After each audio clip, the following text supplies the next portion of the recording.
Well, get ready, everyone, because the plan is coming together perfectly. The U.S. is prepping for war with Iran. We'll get to that part of the story in a second. But first, war is really good for business. I don't know if you've gotten the memo or not, but I mean really, really good for business. If you are Raytheon, by the way, or any other defense contractor, you're making boku bucks right now. Raytheon held their quarterly earnings phone call. These are always fascinating to listen into. And a Wall Street analyst was on the call, as they always are. They want to know how well they're performing, of course. And this analyst, the Morgan Stanley analyst, pointed out that war in Israel and Ukraine seems like it's great for your business. Can you give us some numbers and understanding about exactly how it's going to perform? And Raytheon's executives agreed and then showed us just how much money they will make off of this war. I just want you to listen to how sort of sterile this conversation is from a Wall Street analyst and a Raytheon executive. This is unbelievable. Christine Lewog of Morgan Stanley. Hey, good morning, guys. Morning, Christine. So maybe moving to a defense question. You know, the White House is requesting $106 billion in supplemental spending for a number of national security priorities, which includes over $50 billion in investment for the U.S. defense industrial base. Looking at this request, you've got equipment for Ukraine, air and missile defense for Israel, and replenishment of stockpile for both. And this seems to fit quite nicely with the Raytheon defense portfolio. It's nice. So how much of this opportunity is addressable to the company? And if the dollars are appropriated, when would be the earliest you could see this convert to revenue? Yeah, how quickly are you going to make money Christine, off this? let me start on that. So, as I think I mentioned earlier in the conversation, we've seen about $3 billion of orders so far related to Ukraine replenishment, and that's really replenishing U.S. war stocks. We expect another $4 billion of orders in the next 2 years. Yeah, most of that will play out over the next 24 to 36 months in terms of delivery. So you won't see a big revenue pop even next year from this. As we think about this next tranche, the president's $100+ billion request, which is more than $40 billion for Ukraine, what you're going to see is the same things that we have been seeing, but in much higher quantities. So obviously, the NASAM systems, which is the short-range air defense system, and the AMRAAM munitions that we're using there, we're going to see those orders pick up, we would think, significantly. The same is true with the Patriot air defense system. Again, those are GEM-T missiles that we supply for that. Those are in short supply today. So again, big ramp there. Yeah, big ramp up there. So, all of this is great for us here at Raytheon. So this is just follow the money, folks. We are all being played in this situation. You can show as many things on television as you want, but at the heart of it is the money. Follow the money. Overnight, we got our latest numbers in dead out of the Gaza Strip. That number is now over 6,000. Look at this. Beautiful Gaza Strip today. More than 2,300 children have now been killed in the bombings there. The U.S. is openly, of course, funding billions of dollars to carry out these attacks. Just look at that. How do you feel about... That is unbelievable. How do you feel about this as an American taxpayer? Like knowing... I know we feel so disconnected often from these wars because, the United States is involved, I think, in about 9 or 10 wars right now. But look at the clothing of families just scattered throughout those building substructures. It's unbelievable. And to think that as an American taxpayer, regardless of where you come down on this and all of that, I don't care about your politics and your ideology here, but where do you come down as an American taxpayer knowing your money is going to fund this and they are laughing at you while they're doing it? And pretending that they're not doing it this way. That's exactly how it's coming together. They did the very same thing in Ukraine, of course. U.S. security assistance to Ukraine. Congressional Research Service out with a brand new report. You can see this newly published report by the Congressional Research Service. Since 2014, U.S. weapons manufacturers were enriched tremendously to the tune of $46 billion. So from 2014, when Russia first invaded Ukraine, through October 5th, 2023, so just a few days ago, the United States has committed more than $46 billion in security assistance. So that's separate from all of the additional billions we just sent to Ukraine, right? This was $46 billion to help Ukraine preserve its territorial integrity, secure its borders, and improve interoperability with NATO, according to the State Department, which, of course, is a is a giant pile of horse shit. Where did those weapons go? Where did that security assistance go? They went to Ukraine to attack civilians, of course, in the former eastern Ukraine, which is U.S. tax dollars being used to kill civilians. And of course, now over 500,000 Ukrainians are dead as a result of NATO's involvement in the Ukraine war. After the United States overthrew the government of Ukraine and installed a puppet government back in 2014, they carried out a U.S.-backed genocide on the people of eastern Ukraine. The Donbass region, of course. Those attacks lasted roughly 9 years until Russia finally tried to put a stop to it, called up their special military operation. The entire world went ballistic. The entire Western world went crazy, couldn't believe it. And now that the area is officially Russian, and it's still being attacked by American weapons today. Still, despite the fact that Ukraine has basically been wiped off the map at this point. Go ahead, David. And still today, they are Ukraine's not part of NATO. Right. Isn't it? Great point.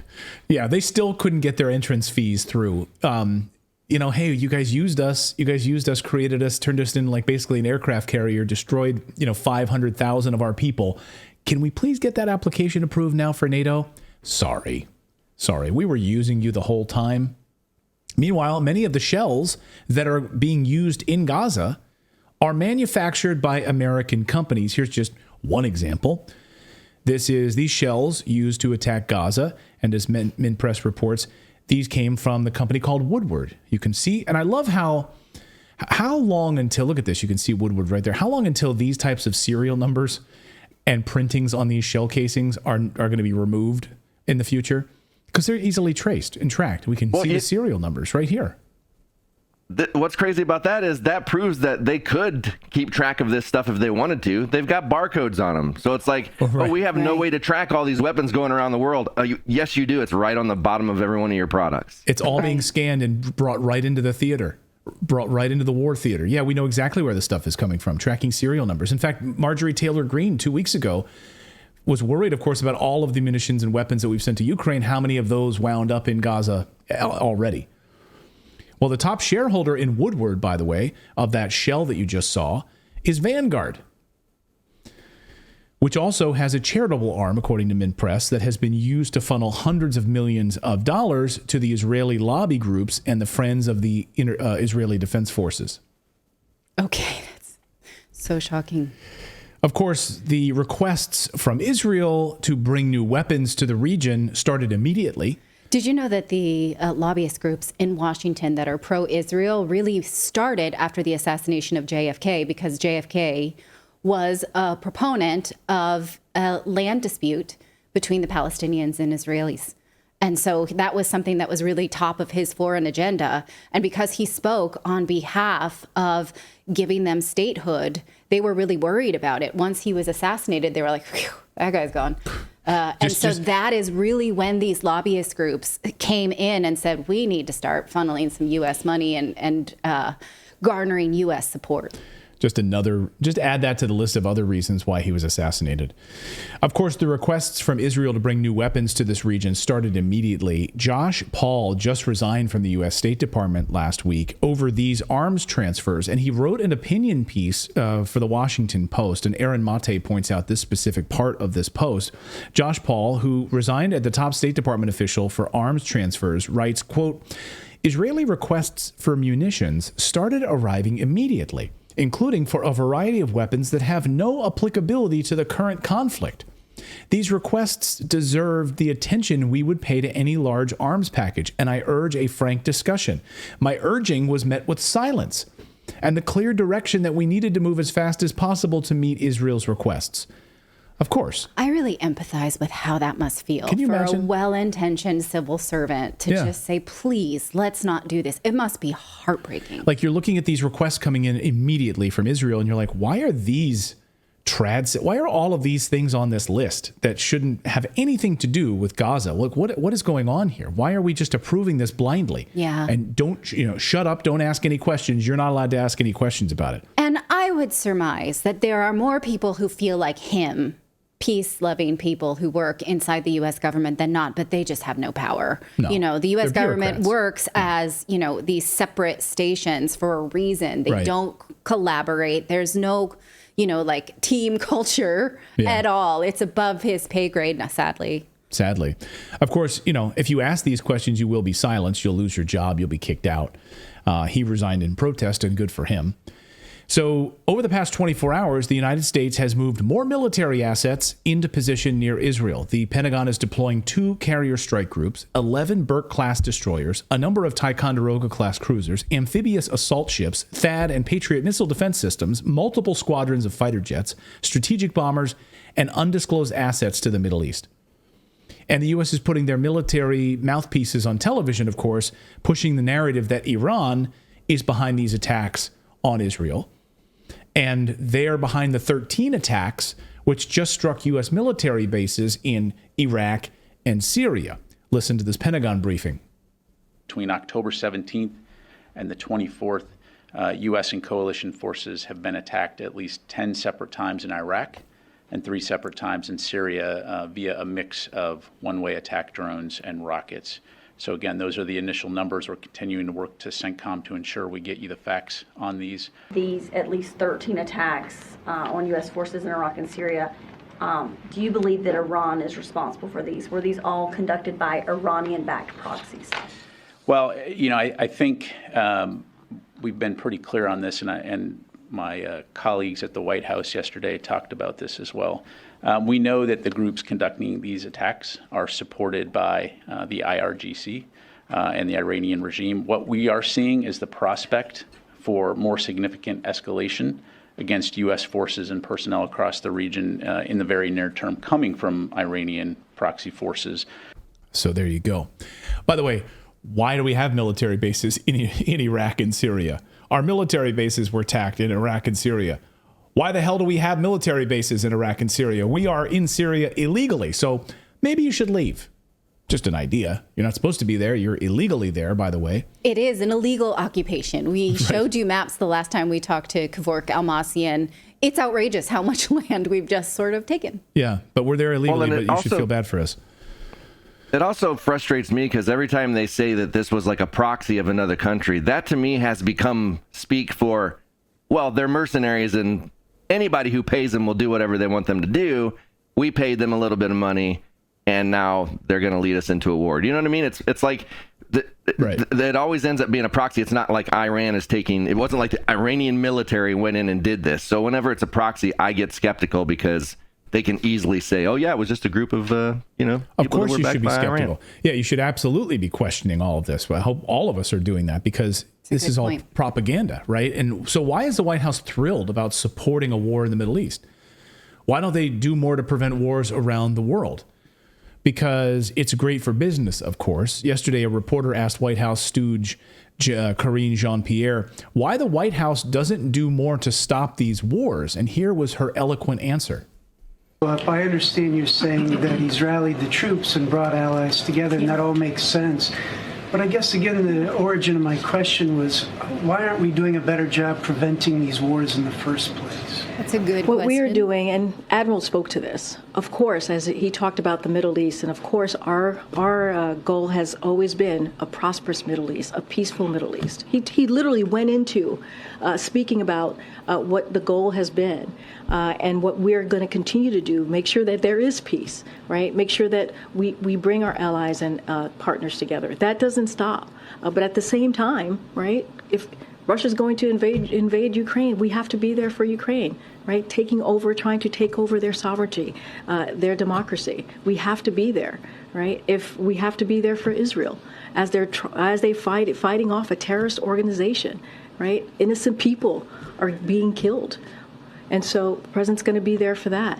And so, look, it doesn't stop us, deter us from what we're trying to do more broadly in having these diplomatic conversations. You saw, as I mentioned to one of your colleagues, Australia's coming. We're going to continue that conversation on how we're going to help Ukraine and continue to be partners and allies. But look. Yeah. She's a Death Eater. Eloquent. Man, it's like, right? That's exactly. It's like, we're going to bring our allies and everything, and after you have, killed some citizens, and we're going to bring our bombs and guns to bring peace and kill a bunch of other citizens in order to get it. Yeah, we have to be there. We have to be there. It's really hard to be the savior of the world. This is how we bring peace, to great democracies like Ukraine. Ukraine is a bastion of democracy. Suspend elections, close down churches, burn books. They're a bastion of democracy. We need to go there with our peace-loving bombs. That's how we do it.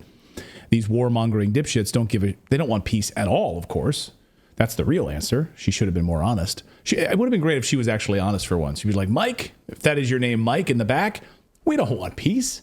All of our politicians are paid for by the military-industrial complex. We don't want peace. That's the opposite of what we want, Mike. Are you a dipshit? Why are you even here in this press corps? You new here? Are you new? You don't go here, do you? You don't go here, dude. I feel like we're watching Monsters, Inc. It's like, hey, let's try peace. And all of a sudden we try peace and it's more profitable than war. Yeah, like the laugh, the laugh machine instead of scare tactics. It's a good one. I like that. So follow the money. The United States is funding both sides of this genocide right now in Gaza, and it's making war profiteers very happy. As we've reported, the United States openly armed and supported Hamas before, so did the Israelis. We send money to Israel. They send it to Hamas. They send it to their mosques. We fund them. We pretend like Iran is behind all of this. Here's Senator Lindsey Graham pushing for war in Iran. You said this week that the only way to keep the war from escalating is to hold Iran accountable, part of what you're talking about now, and that it might mean bombing their oil refineries. Yeah. Have you had any discussions with the Biden administration about this? A bit. Here's my message. If Hezbollah, which is a proxy of Iran, launches a massive attack on Israel, I will consider that a threat to the state of Israel, existential in nature. I will introduce a resolution in the United States Senate to allow military action by the United States in conjunction with Israel to knock Iran out of the oil business. Iran, if you escalate this war, we're coming for you. Are you effectively poised to declare war on Iran? That's very strong language. I am poised to use military force to destroy the source of funding for Hamas and Hezbollah. Oh, okay. So the source of funding for Hamas, you mean the United States and Israel with a long track record of doing so? Remember, Hamas didn't exist until we basically created them and funded them. This is like an SAT question where they're like, Hezbollah is to Iran as blank is to the United States. And you could put any terrorist organization in there. Al-Nusra, right? Yeah. If we're really making comparisons, I'll make you a chart, right? But we pretend we don't have our own proxies and then call out other proxies when it works for our proxies. Yeah, it's like a three-dimensional chess, and they hope you don't understand how it's being played. Yeah. And as the Wall Street Journal points out, money that goes into the Gaza Strip is fully coordinated. This is amazing. Money that goes into the Gaza Strip is fully coordinated with Israel and the United States. Shocked that they admitted that. Yeah, it is pretty. Yeah, just read the Wall Street Journal piece on this. So now that we've created Hamas, as we did with Al-Qaeda, let's blame Iran. Now, Netanyahu says today, they're coming for all of us. He stood with Macron because they're trying to drum up support in Europe. Of course, Europe has been... There's been a lot of dissension in Europe right now about what's happening in Israel. So flying in to meet with Macron, to the French minister's office, their prime minister's office, and basically saying Hamas is coming for all of us, and they are coming for you in Europe next. Test for the West and for civilization is Hamas. If Hamas emerges victorious, we will all lose. Europe will be endangered. Everyone will be endangered. Civilization will be endangered. So if Hamas wins, if Hamas loses and is defeated, then the forces of civilization win. That is why this battle is not merely our own. It's Europe's battle. It's America's battle. It's civilization's battle. It's the battle for the heart and soul and the future of the Middle East. Yeah. Of course, at the heart of it are civilians being killed, and we don't seem to care about that at all. We are actively funding the deaths of civilians, just like we did in Ukraine, just like we've done in Syria, just like we're now doing in Gaza. Here's John Kirby asked yesterday about all of these civilians being killed. Will this continue, or is there anything we're doing to stop all of the civilian deaths? This is war. It is combat. It is bloody. It is ugly, and it's going to be messy. And innocent civilians are going to be hurt going forward. I wish I could tell you something different. I wish that wasn't going to happen, but it is going to happen. And That doesn't make it right. It doesn't make it dismissible. It doesn't mean that we aren't going to still express concerns about that and do everything we can to help the Israelis do everything they can to minimize it. But that's unfortunately the nature of conflict. Yeah, we're going to express concerns about it. So we'll send you our thoughts and prayers. Okay. Our thoughts and prayers on Twitter. We'll send out a heartfelt tweet about it. You know what the silver lining is there is that at least they're admitting in this conflict civilians are getting hurt, and in Ukraine they haven't.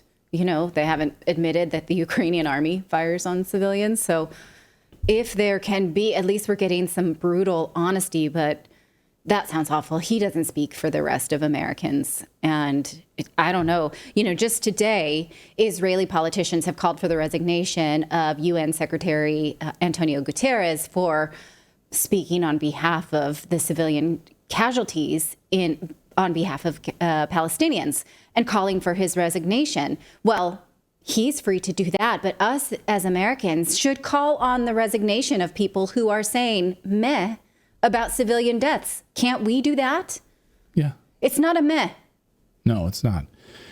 So I want to know where we stand on this show. We are anti-war, and we are anti these globalists using the military-industrial complex to line their pockets with money and kill civilians. Non-pacifists, peace extremists. That's what we are. We have a T-shirt. Go ahead, David. Yeah, and I just wanted to say, talking about that. Look, Philip, can you bring up the Lindsey Graham video again with no audio and look at the pin he's wearing? Is it an Israeli flag on the right and a mushroom cloud on the left? I mean, that's what it looks like. Is it? I don't know if you can play that. Let's see here. Let's take a look. He's such a slime ball that I can't even stand to look at. I'd rather, in this shot, just look at him from the back because he is just an absolute piece of garbage. Well, I for one feel safer because he's protecting me. Wait, what is that? It definitely is. Can we pause it? It definitely is a. It looks like an Israeli flag. Pin. Yeah. But what's the thing? Yeah, it looks like an Israeli flag, and then it looks like a mushroom cloud on the left, or a Phillies logo. Yeah, I can't tell. Well, let us know if you guys know what the other pin is. He is the more warmonger, so it would make sense. Yeah, he's like, I'm in favor of. Well, he was in favor of nuking Russia. So. And also a regime change in Russia. And killing innocent and killing Russians. Like he said, that's the best money we've ever spent. That's what he says. That's why he makes the big bucks from the war contractors. For sure. Thank you so much for watching this segment here at Redacted. We are live every day at 4 p.m. Eastern time, trying to share the stories that the mainstream media will not cover. You should also come over and join our community of Redacted Rebels over at redacted.inc. That's our private locals community where we can share exclusive content that we simply cannot share here on YouTube. Come over and join the rebellion together right now by going to redacted.inc. We'll see you next time.